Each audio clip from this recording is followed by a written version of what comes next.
My son died in a car crash, leaving my daughter-in-law $25 million from his company, while I got only a photo frame. She mocked me daily. He never loved you. One day, she smashed the frame, yet what I found written behind the picture would shatter her empire. Before we continue, comment where you're watching from and subscribe to the channel. We'd love to see how far our stories are reaching. But I'm getting ahead of myself. Let me start from the beginning. From that Tuesday morning when everything I thought I knew about my life turned out to be a carefully constructed lie. I was in my garden, the one I'd tended for 40 years, kneeling in the dirt next to the rose bushes I planted when Christopher was born. My knees weren't what they used to be, and getting down there took more effort than I wanted to admit, but those roses were my meditation. Every morning at 7, I'd be out there with my gloves and pruning shears, talking to Christopher the way I had since he was a baby sleeping in his carrier beside me while I worked. That morning, I was telling him about Mrs. Chen from down the street, how her grandson had just gotten into Stanford. I was in the middle of saying how proud she must be when I heard the car pull into my driveway. It wasn't Christopher's car. I knew the sound of his engine like I knew my own heartbeat. This was something else, something wrong. 2 police officers got out. A man and a woman, both young, both with that particular expression on their faces that I recognized from years of watching the news. I stood up slowly, my gardening gloves still on, dirt on my knees, and I already knew. Before they said a single word, I knew. Mrs. Rebecca Morrison, I nodded.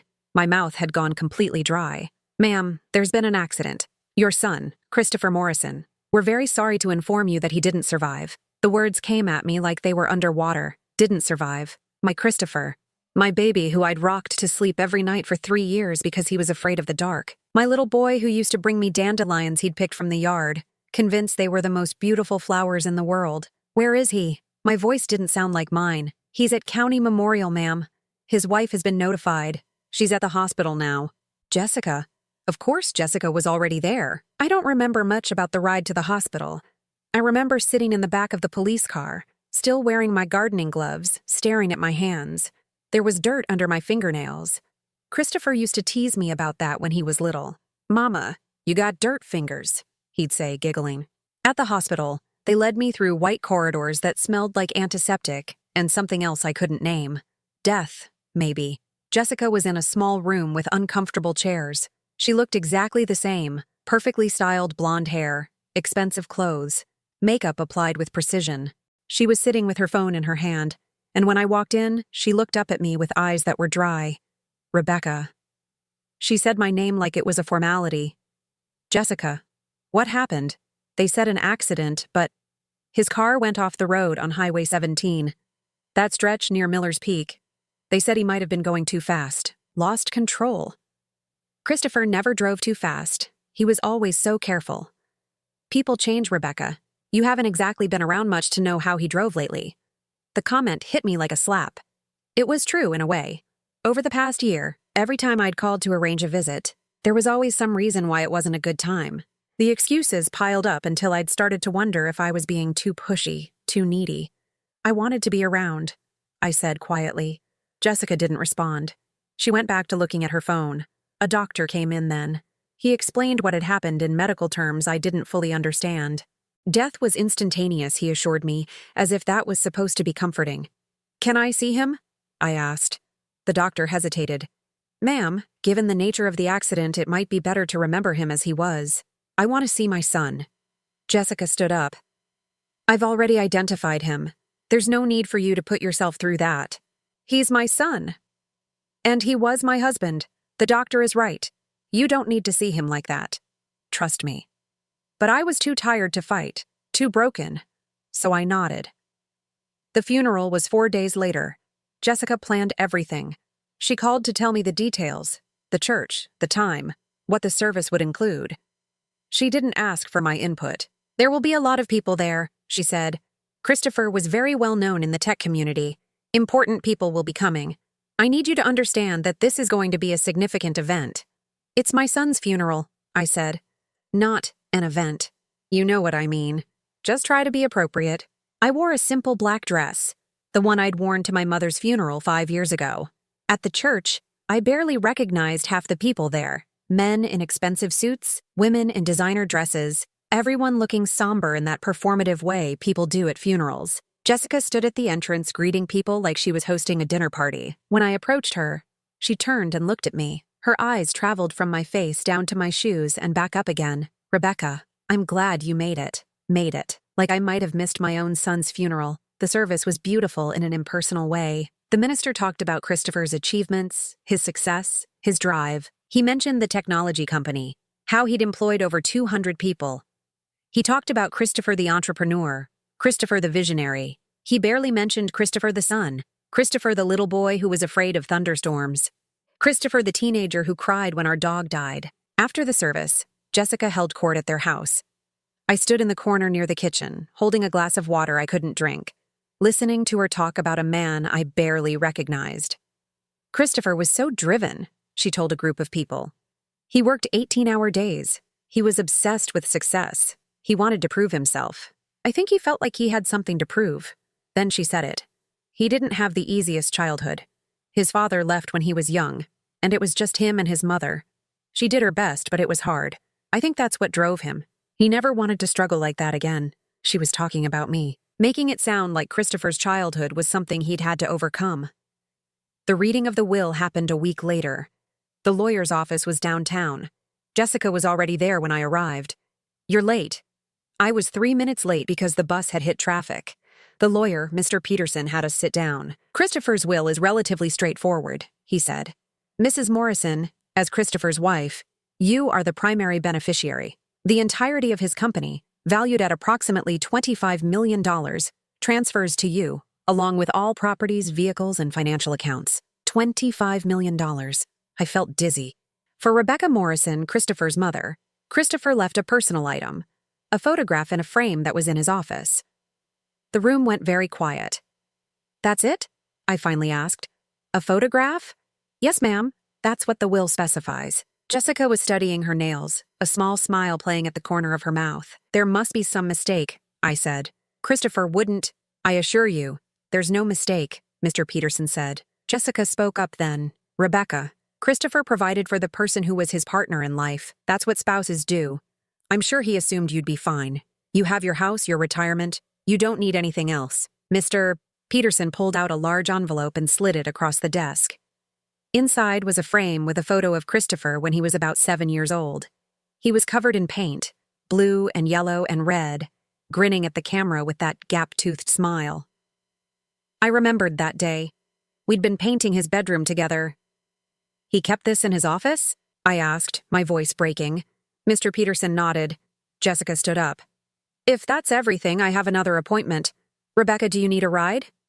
"No, I'll take the bus." "Of course you will." On the bus ride home, I held the frame carefully on my lap. When I got home, I cleared a space on the small table next to my reading chair and set it there. Then I sat down and stared at it until the light faded and the room grew dark around me. That's when I started to understand something. This wasn't just grief. This was something else. A deeper wound that came from realizing I'd lost my son long before he died. Jessica started coming to my house the week after the will was read. The first time, she showed up without calling. I was in my bathrobe at 10 in the morning, hadn't brushed my hair, hadn't eaten anything in 2 days except crackers. I heard the knock and almost didn't answer. But then I heard her voice through the door. "Rebecca, I know you're in there. I can see your car in the driveway." I opened the door. She looked perfect, as always. Designer jeans, a cashmere sweater, sunglasses pushed up on her head, even though it was cloudy outside. "I brought some of Christopher's things," she said, holding up 2 cardboard boxes. "Stuff from the house. I thought you might want them." She walked past me into the living room without waiting for an invitation, set the boxes down on my coffee table and stood there, looking around my small house like she was cataloging everything that was wrong with it. "You haven't been eating," she said. It wasn't a question. "I haven't been hungry. Grief does that." She sat down on my couch, crossed her legs. "You should try to eat anyway. Christopher wouldn't want you making yourself sick." The way she said his name, like she owned it, like she had more right to grieve than I did. "What's in the boxes?" I asked. "Just some old things. Photos mostly. Cards you sent him over the years. Birthday cards, Christmas cards. He kept them all in a drawer in his office. I was going through everything and thought you should have them back." "Have them back? Like they were mine again now that he was gone?" I opened the first box. She was right. It was full of cards. Every birthday card I'd sent him since he was little. Cards with cartoon characters when he was young. Then more grown-up designs as he got older. I'd written messages in all of them. Love you more than the moon and stars. So proud of the man you're becoming. You'll always be my little boy. He never threw anything away, Jessica said. She was watching me. He had this weird attachment to the past. I tried to get him to clean out that drawer for years, but he wouldn't do it. Said he liked having the memories. I looked up at her. That doesn't sound weird. That sounds normal. She shrugged. If you say so. Personally, I think hanging on to every little thing from your childhood is a sign you can't move forward. But that was Christopher. Always looking backward. There was something in her voice, something that made my stomach twist. He talked to you about his childhood? Of course he did. We were married for 10 years, Rebecca. We talked about everything. She leaned back against the couch cushions. He told me how hard it was growing up, how tight money was, how he never had the things other kids had, how embarrassed he was sometimes. Embarrassed?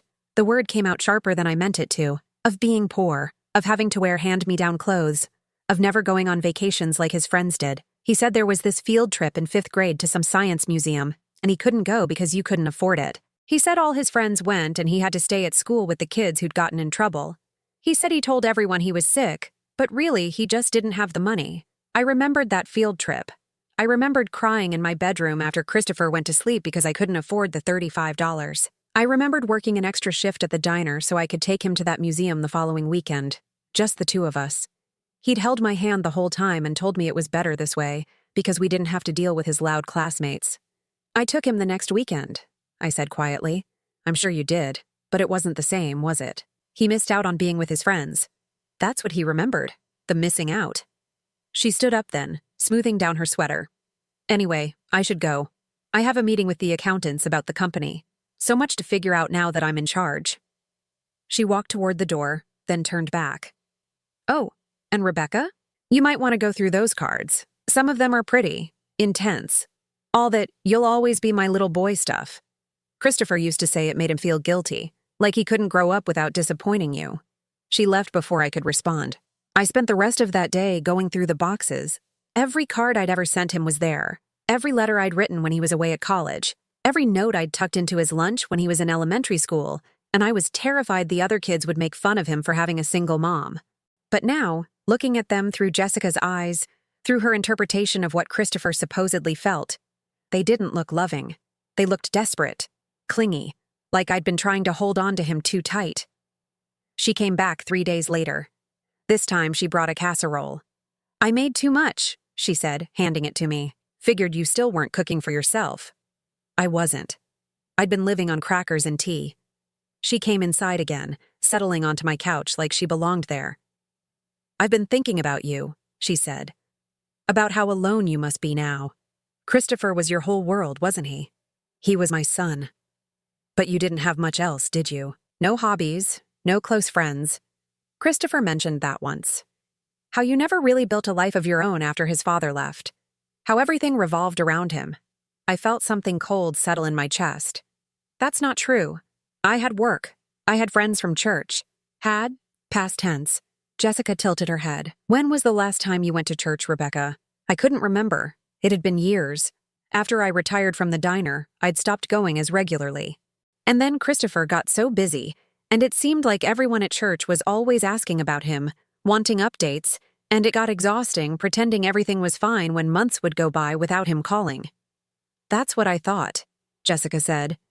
Christopher worried about that, about what would happen to you when he wasn't around anymore. He used to say you'd made him responsible for your happiness, and that wasn't fair to him. I never said that to him. I never made him responsible. You didn't have to say it.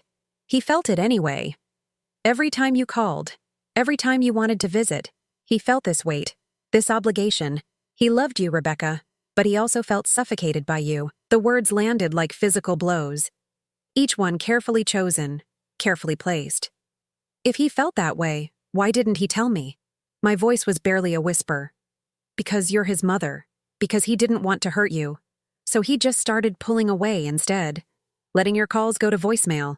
Making excuses about why we couldn't visit. He thought if he created enough distance, you'd get the message without him having to say it out loud. I thought about all those unanswered calls, all those canceled visits. I thought he was just busy.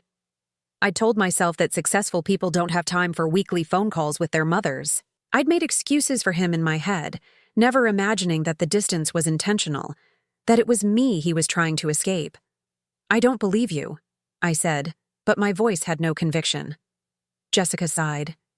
"I know this is hard to hear, but I think you need to understand who Christopher really was, not who you wanted him to be. He wasn't that little boy in the photo anymore.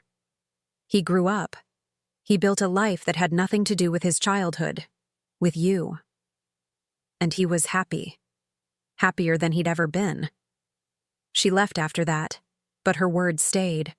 Over the next few weeks, she kept coming back, sometimes with food, sometimes with more of Christopher's things, a high school yearbook, old report cards, a baseball trophy from Little League. Each visit came with more stories about what Christopher had supposedly said about me. "He told me about that time you showed up at his college unannounced. He said it was mortifying. All his friends saw his mom crying in the dorm lobby because she missed him. He said you used to call his office at work, that his assistant would roll her eyes every time because you'd call multiple times a day sometimes.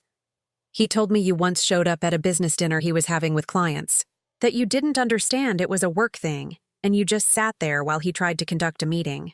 Some of these things had happened, some of them hadn't, but Jessica mixed truth with lies so skillfully that I couldn't tell which was which anymore. And with each visit, with each story, I felt myself getting smaller. The foundation of everything I thought I knew about my relationship with my son was crumbling. The worst part was the community. Jessica didn't just tell these stories to me. She told them to everyone. Mrs. Chen stopped me at the grocery store one afternoon. "Rebecca, honey, I heard about Christopher. I'm so sorry." "Thank you," I said, trying to move past her. "Jessica mentioned you two had a complicated relationship. That must make this even harder." I froze. What did she say exactly? Mrs. Chen looked uncomfortable. Just that Christopher had been trying to establish boundaries, and it had been difficult. "She said you didn't quite understand that he needed space to build his own life." I left my cart in the middle of the aisle and walked out. At home, I found Jessica's number and called her. "Why are you talking about me to people in town?" I demanded. "Rebecca, I'm not talking about you. People ask me questions and I answer honestly. They want to know about Christopher, about what he was like, about his life." "Should I lie? You're making it sound like I was some kind of problem for him, weren't you?" Her voice was so calm, so reasonable. "Look, I'm not trying to be cruel, but Christopher struggled with your relationship. That's just a fact. And I think pretending otherwise doesn't help anyone." "It helps me," I said. "It helps me to remember my son the way we were, not through your version of events." "Your version is based on when he was a child, Rebecca. Mine is based on who he was as an adult, as a husband, as a man.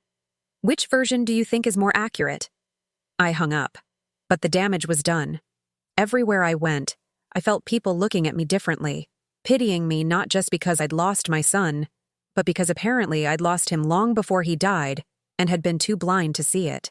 One afternoon, I was in my backyard trying to do some gardening. The roses needed pruning, weeds had taken over the flower beds, but my hands kept shaking and I couldn't focus.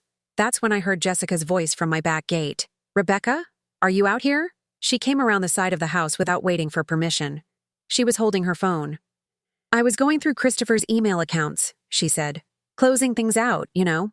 And I found something I think you should see." She turned her phone toward me. On the screen was an email, dated about 6 months before Christopher died. It was to a therapist. "I'm struggling with my relationship with my mother," the email read. "She doesn't understand boundaries. She doesn't seem to realize I'm not a child anymore. Every conversation leaves me feeling drained and guilty. I love her, but I'm starting to dread talking to her. Is that normal?" I stared at the words until they blurred. "I'm sorry you had to see that," Jessica said, her voice dripping with false sympathy. "But I thought you should know. Christopher was getting help trying to deal with your relationship. He was that troubled by it." She left me standing there in my garden, surrounded by weeds and dying roses, holding onto the photo frame like it was the only real thing left in the world. I stopped answering the phone after that. It wasn't a conscious decision at first. The phone would ring and I'd look at it, see a name I recognized, Mrs. Chen, my neighbor Margaret, even my cousin Patricia from 2 states away. And I just couldn't bring myself to pick up. What would I say? How could I explain that my son had apparently spent the last years of his life trying to escape from me? The phone sat on the kitchen counter, ringing and ringing, until eventually people stopped calling. I stopped going out too. The grocery store, the pharmacy, the bank. Every public place felt like a minefield where I might run into someone who'd heard Jessica's version of my life. Someone who'd look at me with that particular expression of pity mixed with judgment. Poor Rebecca. She didn't know her son couldn't stand her. I had food delivered instead. The delivery drivers would leave bags on my porch and ring the doorbell, and I'd wait until I heard them drive away before opening the door. I couldn't face even that small interaction. The house got quieter. I'd never noticed before how much noise a life makes. Phone calls, doorbells, the sound of getting ready to go somewhere. Without all that, there was just silence. Just me and the photo frame of Christopher at 7 years old, covered in paint, smiling like I was his whole world. Had I imagined that? Had I imagined all of it? The closeness, the love, the bond I thought we shared? I spent hours trying to remember conversations we'd had, trying to find evidence one way or the other. But memories are slippery things. The more I examined them, the less certain I became. Had Christopher really called me every Sunday? Or had I been the one calling him? When we did talk, had he sounded happy to hear from me or just polite? Had he ever actually invited me to visit? Or had I always been the one suggesting it? The email Jessica showed me played on a loop in my mind. Every conversation leaves me feeling drained and guilty. I started going through old phone records, looking at the pattern of calls between us. And Jessica was right. I had been the one calling him, over and over, sometimes multiple times a day if he didn't answer. Looking at it now, objectively, it did look desperate. It did look like I was clinging too hard. Maybe she was telling the truth. Maybe I had been suffocating him. 3 weeks after Jessica showed me that email, she came by again. I almost didn't answer the door, but she kept knocking. "Rebecca, I know you're in there. Your car hasn't moved in days." I opened the door. I must have looked terrible because her eyes widened slightly before she caught herself. "Have you been eating?" she asked. I shrugged.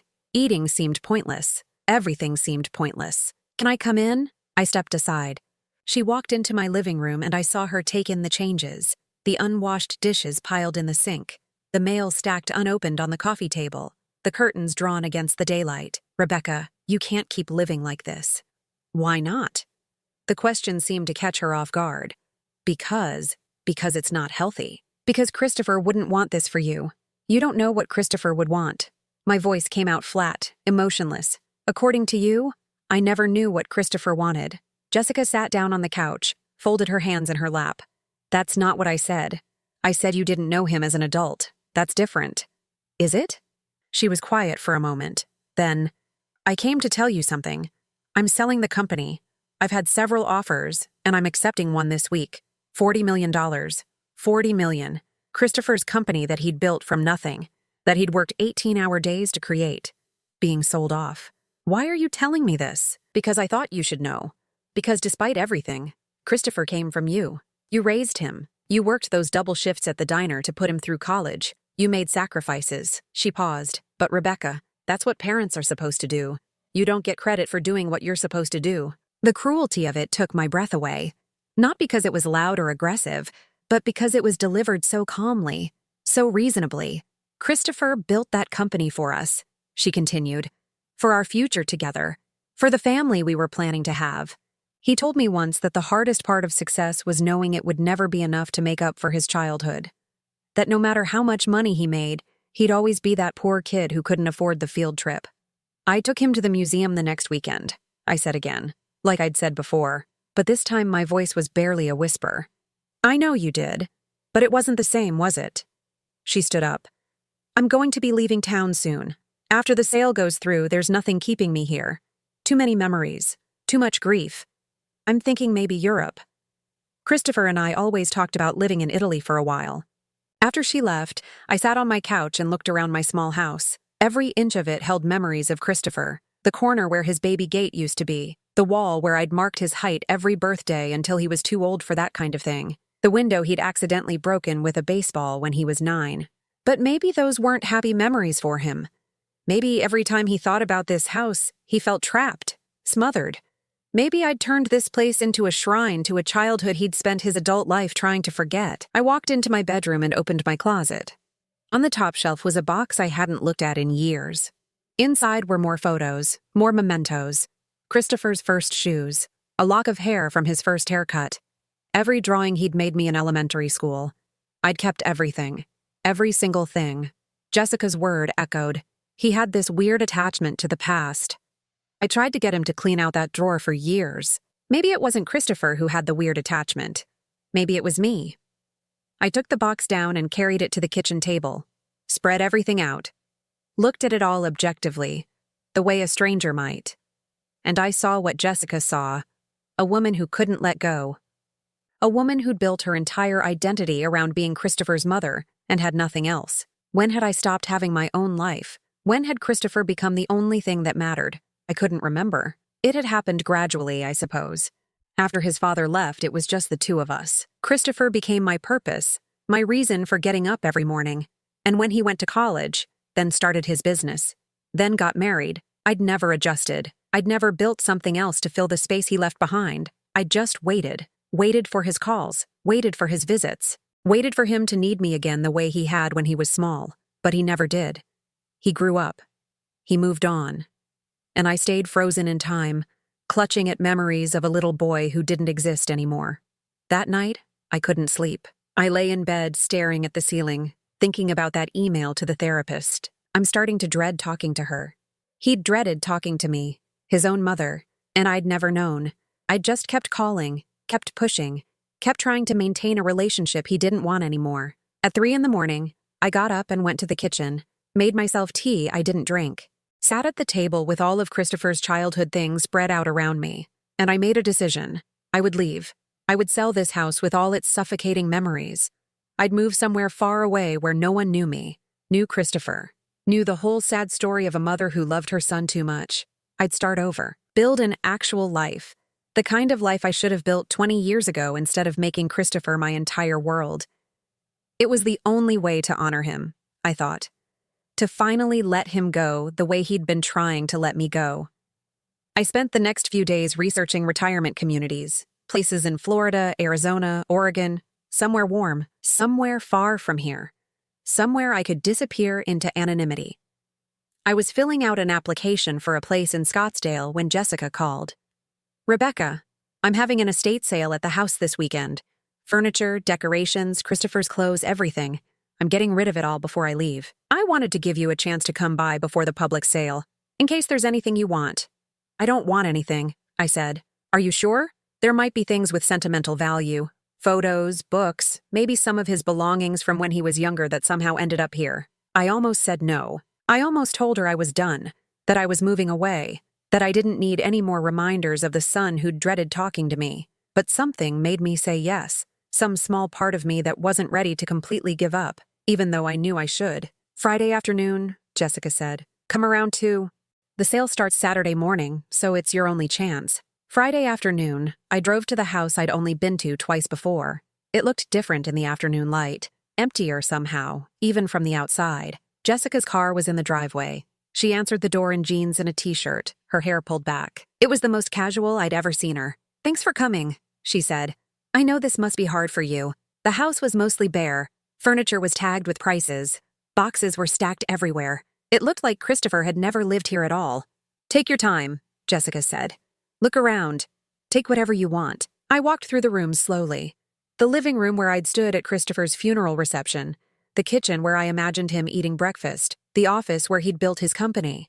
And then I saw it, in a box marked "Donate," another photo frame. This one had a picture of Christopher from his high school graduation. I was standing next to him in the photo, both of us smiling. I picked it up carefully. "Oh, that old thing," Jessica said from behind me. "I was going to donate it. Christopher never displayed it. It was in the back of a closet. In the back of a closet. Hidden away." "Can I take it?" I asked. "Of course. Take both frames if you want. I'm sure Christopher would have wanted you to have them." I carried both frames to my car. The one from his office that I'd received in the will, and this one from the back of the closet. 2 images of my son at different ages, both apparently unwanted, both hidden away. As I set them carefully in my passenger seat, I heard something. A small rattling sound coming from inside the older frame, the one with 7-year-old Christopher covered in paint. I picked it up and shook it gently. There it was again. Something loose inside the frame. I looked back at Jessica's house. She was inside, probably tagging more items for the sale. And I thought, what does it matter? What could possibly be inside this frame that would change anything? But my hands were already working at the back, prying at the edges, trying to figure out how to open it. The frame was old, the backing brittle. It took several minutes, but finally I managed to pull the cardboard backing away from the frame itself. That's when I saw it. Folded between the photograph and the backing was a piece of paper, yellowed with age, covered in Christopher's distinctive handwriting. My hands started shaking so badly I almost dropped everything. I unfolded the paper carefully, squinting to read the words in the fading afternoon light. And what I read made my entire world shift on its axis once again. The letter was dated 2 weeks before Christopher died. Mom, if you're reading this, it means something happened to me. It means Jessica didn't know about this letter. She didn't know what I hid inside this frame, the one thing she'd never value because it's just an old photo of me as a kid. I need you to know the truth. I need you to know that everything Jessica has told you is a lie. I never pulled away from you. Every missed call, every canceled visit, every moment of distance between us over the past 2 years, none of it was my choice. Jessica controlled everything. She deleted your messages before I saw them. She told me you'd called when you hadn't, then claimed you were upset with me. She'd answer my phone when I was in the shower and tell you I was too busy to talk, then tell me later that you'd called during an important meeting, and she'd had to make excuses for me. Mom, I spent 2 years thinking you were angry with me for not being around enough. Jessica would show me texts she claimed were from you, cold messages, distant messages. I realize now she was typing them herself. You never sent those messages. You never pulled away. You just stopped getting through. I discovered the truth 3 months ago. I came home early from a business trip and caught her deleting a voicemail from you. When I confronted her, she laughed. She actually laughed and told me she'd been managing our relationship because you were too needy and holding me back. She said she did it for my own good. That's when I started digging. I found emails she'd sent from my account to people at work, claiming I needed space from family obligations. I found texts she'd sent from my phone to you, brief and cold, that I never wrote. I found a whole pattern of manipulation that had been going on for years, but I found something worse. I found financial records showing she'd been stealing from the company. Over $3 million funneled into accounts I didn't know existed, and I found messages between her and someone named Marcus, her boyfriend of 2 years. They were planning to leave together once she secured everything. That meant getting me to change my will, getting me out of the picture permanently, and taking everything I'd built. The email she showed you about the therapist? I wrote it, but not about you. I wrote it about her, about my wife, about how she was suffocating me, controlling every aspect of my life, isolating me from everyone who actually loved me. The therapist she showed it to never existed. She created a fake email account to make it look real. Mom, I'm gathering evidence. I'm working with a lawyer named Richard Brooks at Morrison & Associates. He has copies of everything.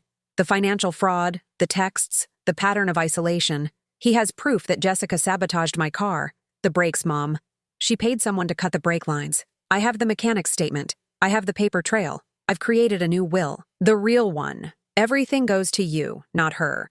The $25 million from the company, the house, all of it. Jessica gets nothing. But I need more time to build an airtight case. If I confront her now, she'll run and will never prove anything. So I'm pretending. I'm pretending I don't know about Marcus.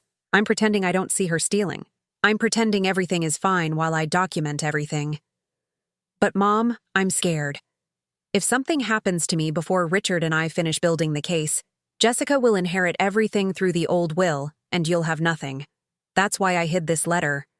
You're the only one who truly values this frame because you remember that day. Remember us painting my room together. Remember how happy we were. Jessica doesn't care about memories or sentiment. She'd never look twice at this old photo. If you're reading this, go to Richard Brooks. Tell him I sent you. The code word is paintbrushes. Only you and I would know that reference. He has everything you need to expose her. Mom, I'm so sorry. I'm sorry for every call that didn't go through. I'm sorry for every visit that got canceled. I'm sorry you thought I was pulling away when I was actually being pulled away from you. I love you. I've always loved you. Every single day, I wanted to call you, wanted to see you, wanted to tell you what was happening. But Jessica was always watching, always listening, always there. I've been documenting everything in case she tries to hurt you after I'm gone. If something happens to me, it won't be an accident. It will be her. Please, Mom, fight for me the way you always fought for me. Don't let her win. Don't let her make you believe I stopped loving you. Your son, Christopher P.S. That email about therapy? The real one I sent to Dr. Sarah Mitchell at Wellness Center downtown is in Richard's files. You'll see it was about Jessica, about escaping a controlling relationship. Jessica created the fake one to show you. I would never say those things about you. Never. I read the letter 3 times, sitting in my car in Jessica's driveway, tears streaming down my face. My hands were shaking so badly the paper rattled. Christopher had loved me. He'd never pulled away. Every moment of pain over the past 2 years had been manufactured by Jessica.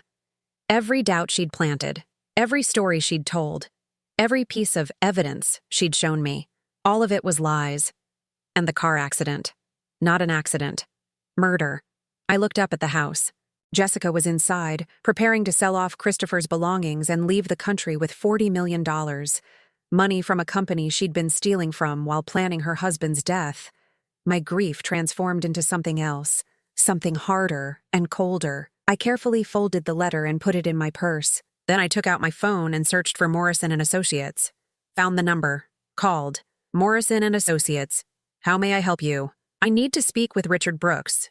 It's about Christopher Morrison. A pause. May I ask who's calling? Rebecca Morrison, his mother. Tell him I have paintbrushes. Another pause, longer this time. 1 moment, please. The hold music seemed to last forever. I kept watching Jessica's front door, expecting her to come out, to somehow know what I'd discovered. Mrs. Morrison? A man's voice, urgent. This is Richard Brooks. Where are you right now? I'm in Christopher's driveway. Jessica's driveway now, I suppose. I found the letter. Don't move. Don't go back inside. Don't let her know you found anything. I'm sending someone to pick you up right now. Where exactly are you parked? In the driveway. My car is... I know what you drive. Christopher showed me photos. Blue Honda Civic, correct? I need you to drive to the corner of Maple and 5th. There's a coffee shop there. Go inside and order something. Sit where you can see the door. A woman named Detective Sarah Chen will meet you there in 15 minutes. Detective? We've been building a case against Jessica for 3 months, Mrs. Morrison. Since Christopher first came to me. We've been waiting for the right moment to move. This changes everything. Do exactly as I say. Drive to the coffee shop now. Don't talk to Jessica. If she comes out, tell her you're not feeling well and need to leave. Okay, I managed to say. Mrs. Morrison, Rebecca, Christopher talked about you constantly. Every meeting we had, he'd mention something about you. How much he missed you. How angry he was that Jessica had stolen 2 years of time with you. He loved you very much. Everything he did, everything we've been working on, it was to protect you and to make sure you knew the truth. I couldn't speak. I just nodded, then realized he couldn't see me. I'm going now, I whispered. I started my car with trembling hands. As I backed out of the driveway, I saw Jessica appear in the doorway. She raised her hand in a wave, that perfect smile on her face. I didn't wave back. I just drove. The coffee shop was nearly empty. I ordered tea I couldn't drink and sat at a corner table, clutching my purse with the letter inside. Every few seconds I'd glance at the door. Detective Chen arrived exactly 15 minutes later. She was younger than I expected, maybe 40, with kind eyes and an air of competence. Mrs. Morrison? I nodded. She sat down across from me. I'm Detective Sarah Chen. I've been working with Richard Brooks and Christopher on this case since February. I'm so sorry for your loss. You knew, I said. All this time, you knew what she was doing. We knew some of it. We were still gathering evidence. Christopher wanted an ironclad case. He didn't want Jessica to be able to slip away on a technicality. She pulled out a tablet. We need you to tell me everything that's happened since Christopher died. Every interaction with Jessica. Everything she told you. Everything she showed you. So I did. I told her about the funeral, about the will, about Jessica's visits to my house, about all the stories she'd told me, all the evidence she'd shown me, the email to the therapist, the boxes of cards, every carefully crafted lie designed to make me believe my son had stopped loving me. Detective Chen took notes, asked questions, recorded everything.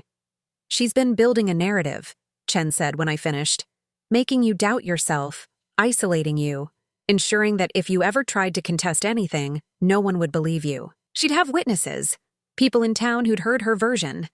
She'd have evidence of Christopher's supposed feelings. She was preparing for every possibility. Except the letter. Except the letter.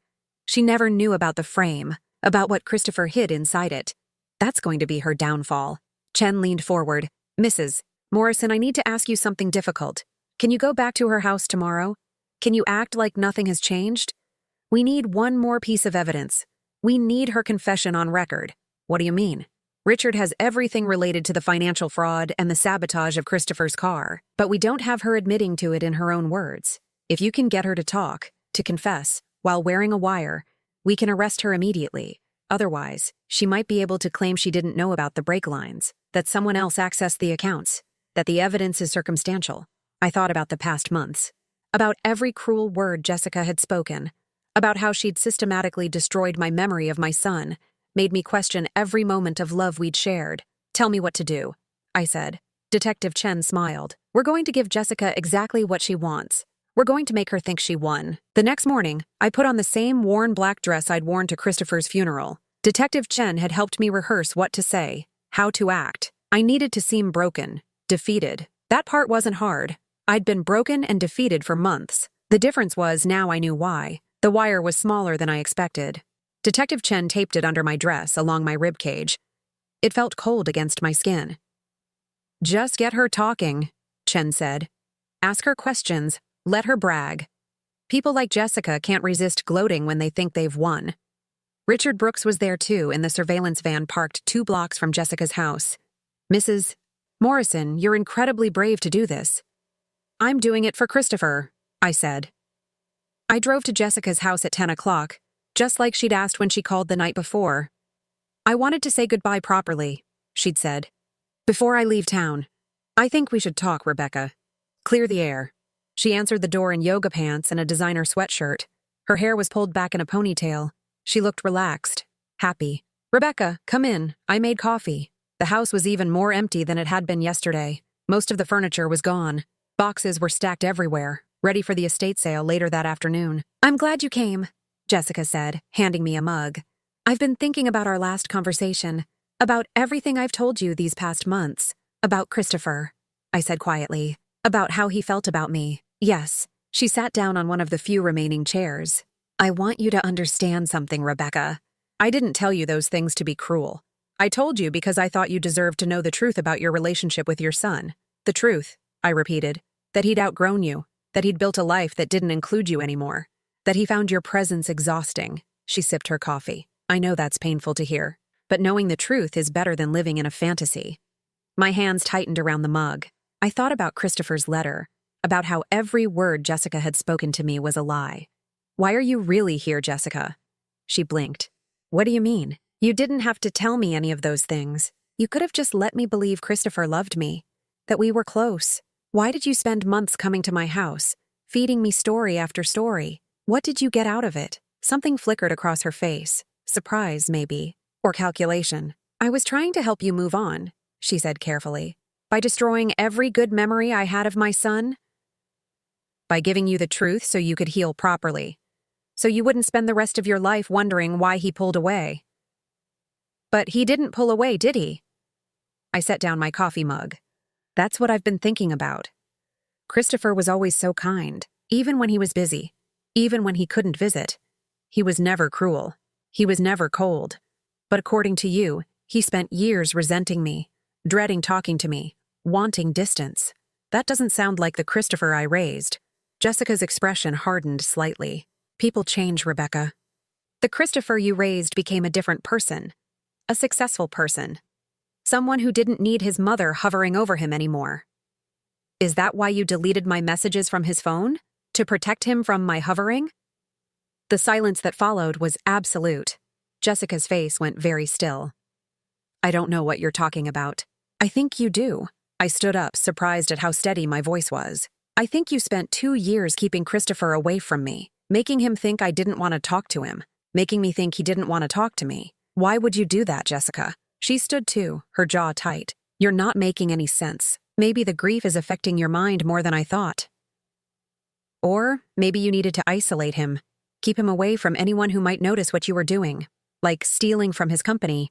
$3 million, I heard. Jessica's face went white. Who told you that? Does it matter? It's true, isn't it? She stared at me for a long moment. Then, slowly, her expression changed. The mask of concern and sympathy melted away, replaced by something cold and calculating. "So you finally figured it out," she said. "Or someone told you. Let me guess. You found something. Christopher hid something, didn't he? He was always so paranoid those last few weeks. He had good reason to be paranoid. His wife was planning to kill him." Jessica laughed. It was a harsh, ugly sound. "Planning? Rebecca, I didn't plan anything. I just took advantage of an opportunity. Christopher's car had bad brakes. Everyone knows those roads are dangerous. Accidents happen." "You paid someone to cut the brake lines." "Did I?" She moved closer. "Can you prove that? Do you have evidence? Because I've been very careful, Rebecca. Very, very careful.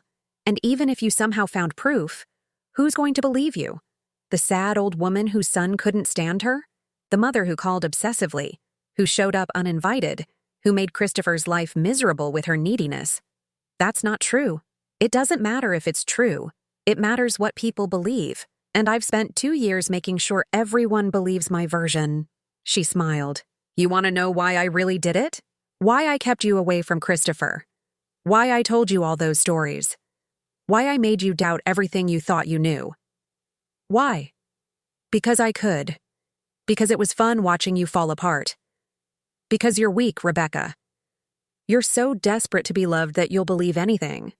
Christopher saw that. That's why it was so easy to control him, too. He was desperate for approval, desperate to be successful, desperate to prove he wasn't just some poor kid from a broken home. All I had to do was dangle the promise of acceptance, and he did whatever I wanted. He loved me, I said. Not you. That's why you had to kill him. Because he was about to leave you." Jessica's smile faded. Christopher wasn't going to leave me. He was too weak, too afraid of what people would think. He would have stayed and suffered silently, just like he'd been doing for years. That's why you killed him. Because you knew he'd finally found the courage to expose you. "I killed him," Jessica said slowly, "because he was worth more to me dead than alive. The company, the house, all of it. And it worked perfectly. I got everything, and you got a photo frame. It's almost poetic. You destroyed my relationship with my son.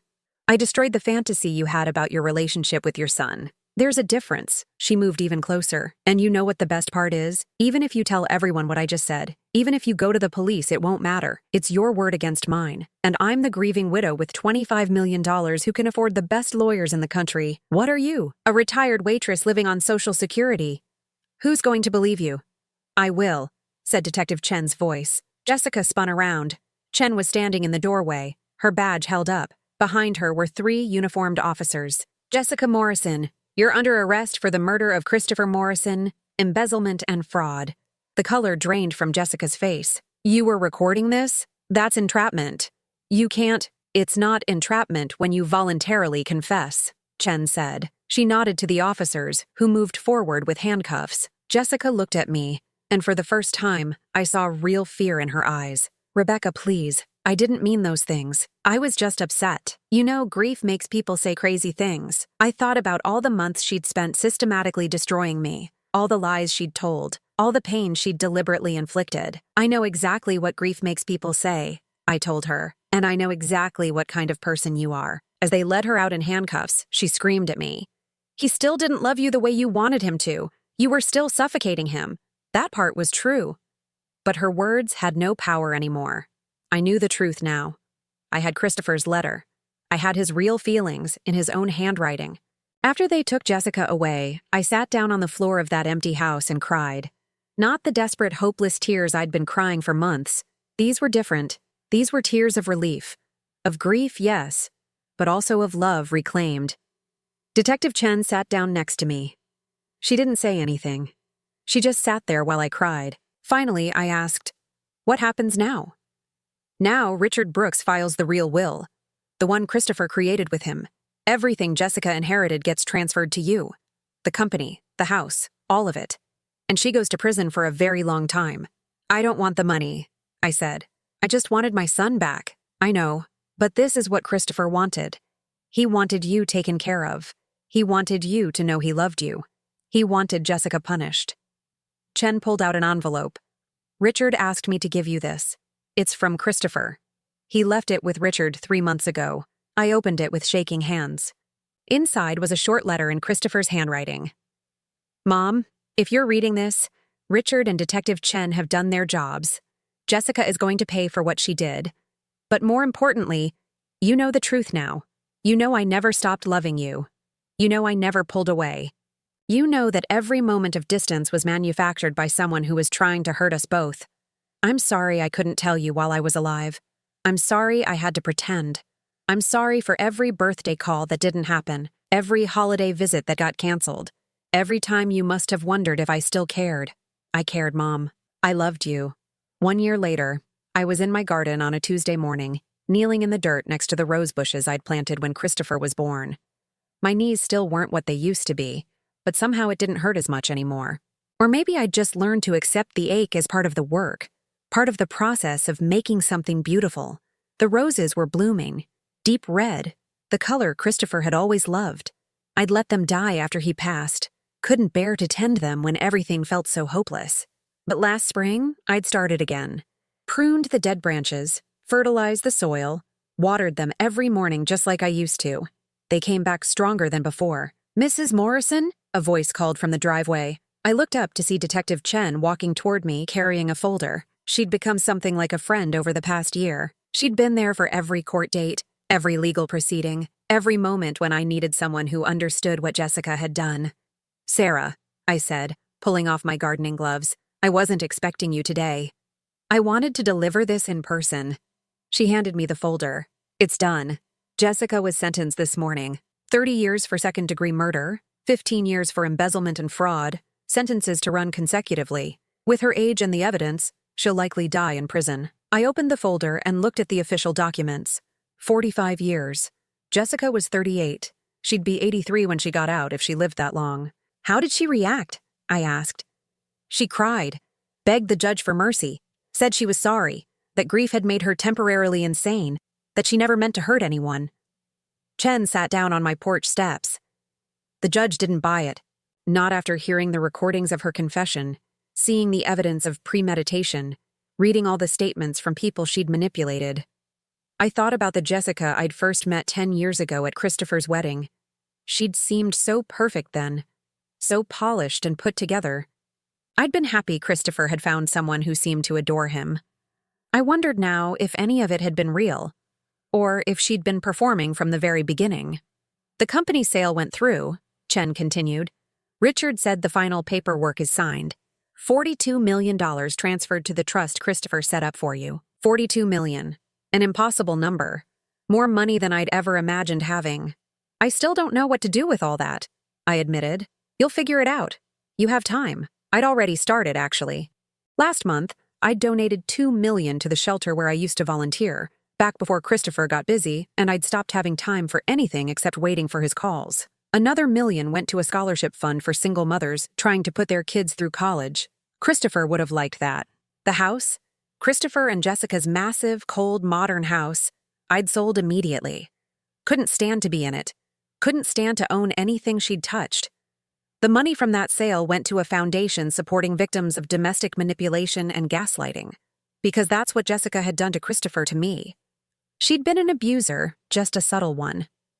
I'd kept my small house, though, the one where I'd raised Christopher, where every room held real memories, true ones, not the poisoned versions Jessica had tried to plant in my mind. "There's something else," Chen said. She pulled out another envelope from her jacket. "We found this in Jessica's belongings. It's addressed to you. It was never sent." I took it carefully. The envelope had my name written on it in Jessica's perfect handwriting. No address, no stamp, just my name. Should I read it? That's up to you. But I read it already. Protocol. There's nothing threatening in it. It's just sad. After Chen left, I sat on my porch for a long time, holding the envelope. Part of me wanted to burn it unopened. But another part needed to know what Jessica had written, needed to understand what had driven her to destroy so many lives. Finally, I opened it. "Rebecca, I don't expect you to forgive me. I don't even expect you to understand. But I need you to know that it wasn't supposed to turn out this way. When I married Christopher, I did love him, or I thought I did. Maybe I just loved what he represented. Security, success, escape from the life I'd come from. I grew up poor too, you know. Poorer than you and Christopher, probably. My father drank away every paycheck. My mother worked 3 jobs and still couldn't keep the lights on. I swore I'd never live like that again. I'd never be that desperate, that powerless. When I met Christopher, he was already successful, already building something. And I saw my way out. I made myself into exactly what I thought he wanted. The perfect wife, the supportive partner. It was all performance, but I performed it so well that I almost believed it myself. But then I realized something. Christopher's success was his, not mine. I was just along for the ride. And you were always there, in the background, reminding him of where he came from, reminding him that he didn't need to be ashamed of struggling, of being poor, of having a hard childhood. I hated you for that. I hated that you made him comfortable with his past when I was trying so hard to escape mine. So I started separating you from him. Little lies at first, then bigger ones. It was so easy. He trusted me completely. The stealing came later. I told myself I deserved it. I'd played the perfect wife for 8 years. I'd earned something for my performance. And then Christopher started questioning me, started pulling away, started talking about therapy and boundaries and truth. I panicked. I saw everything I'd built slipping away. So I did what I thought I had to do. I'm not asking for forgiveness. I don't deserve it. But I need you to know that in some twisted way, I understood you. We both loved Christopher, even if my love was poisoned by my own damage. We both wanted him to be happy, even if my version of his happiness required your absence. I destroyed something beautiful because I couldn't stand to see beauty I didn't create. That's my curse, and now it's my punishment. Jessica. I folded the letter carefully and set it aside. There was something almost pitiful about it. About Jessica still trying to manipulate, even in defeat. Still trying to create a narrative where she was sympathetic, damaged, but not evil. But I didn't feel sympathy. I felt sad for her, the way you feel sad about anyone who's wasted their entire life chasing the wrong things. She'd had love, real love from Christopher, at least in the beginning. She'd had opportunity, resources, a chance to build something genuine. And she'd thrown it all away because she couldn't see the value in anything except what she could take. The phone rang inside the house. I recognized the ringtone, Mrs. Chen from down the street. Over the past year, I'd reconnected with old friends, rebuilt relationships that had atrophied during those 2 years when Jessica was isolating me. Mrs. Chen and I had lunch every Thursday now. She was teaching me to play mahjong. Rebecca, are you still coming to the community center tonight? We're short one person for bridge. I'll be there, I said. After I hung up, I walked back to my garden. The photo frame, the one with Christopher covered in paint, sat on a small table I'd placed among the roses. I'd had it professionally restored, the frame repaired, the photo preserved. But I'd kept Christopher's letter tucked behind it, exactly where he'd hidden it. A reminder that love sometimes requires secrets, requires sacrifice, requires protecting the people we care about in ways they might never understand.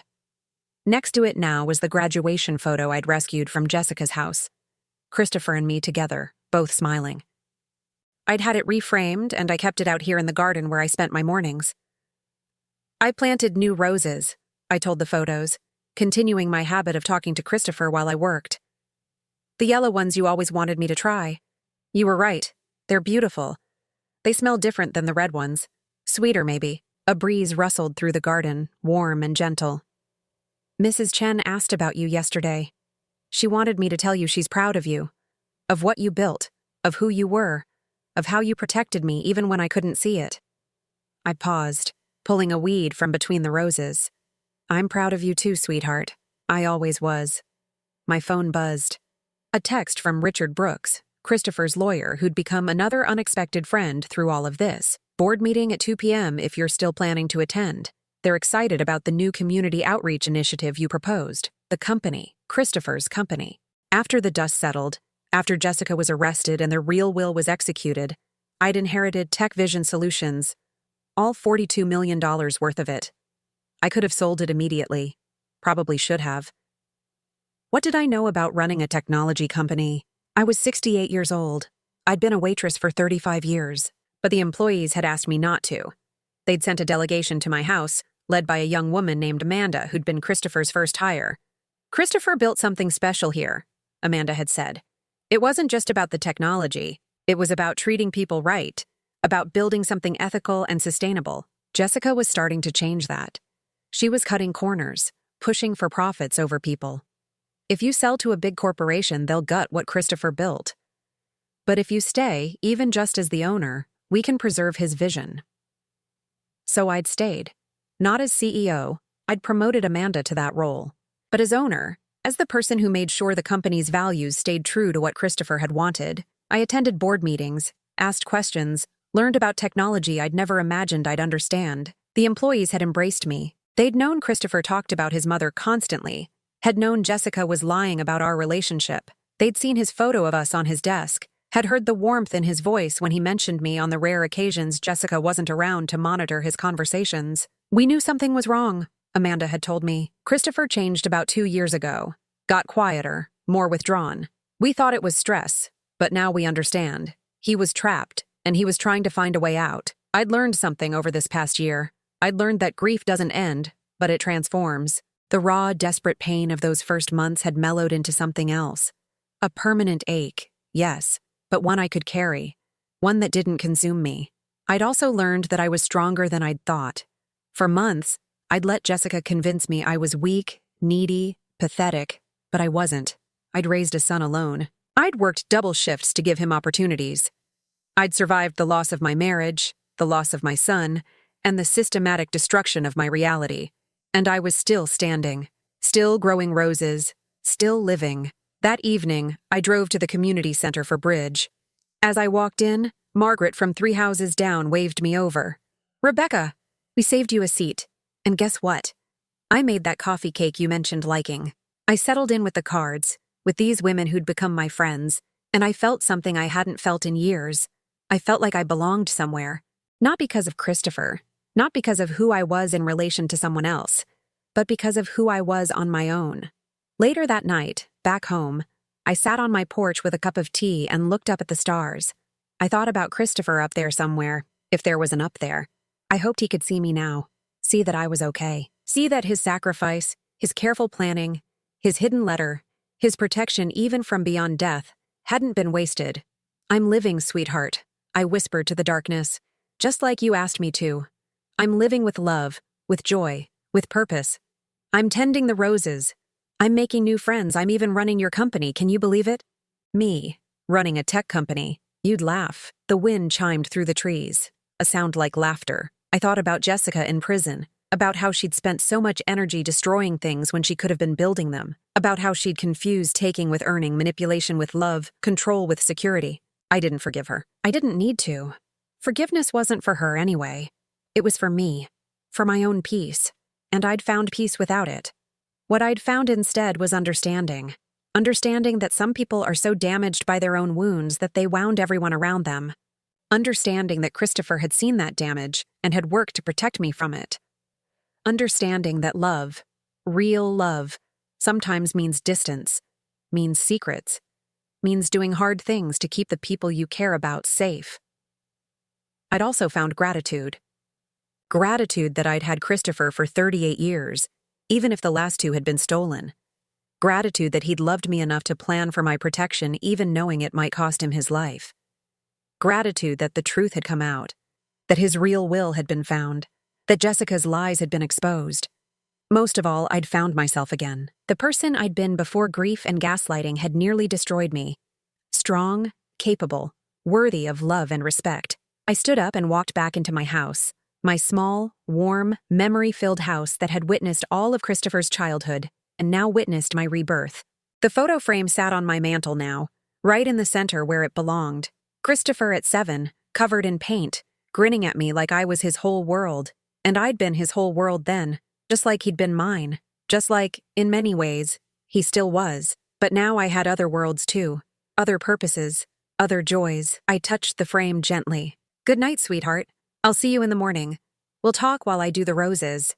And I meant it, because Christopher wasn't gone. He was in every bloom in my garden, every decision I made at his company, every moment of strength I found when things got hard. He was in the truth he'd left behind, in the justice he'd ensured, in the love he'd proven was real all along. Jessica had tried to silence that love, to bury it under layers of lies until I couldn't hear it anymore. But some things are too powerful to silence. Some loves echo louder than any lie. And in the end, the silence that had nearly destroyed me had become the quiet peace of a life reclaimed, a truth restored, and a love that death itself couldn't diminish. I turned off the lights and went to bed, ready for tomorrow's board meeting, tomorrow's roses, tomorrow's coffee with Mrs. Chen. ready for whatever came next, because I was Rebecca Morrison and I was finally truly free. Now, I'm curious about you who listened to my story. What would you do if you were in my place? Have you ever been through something similar? Comment below. And meanwhile, I'm leaving on the final screen 2 other stories that are channel favorites, and they will definitely surprise you. Thank you for watching until here.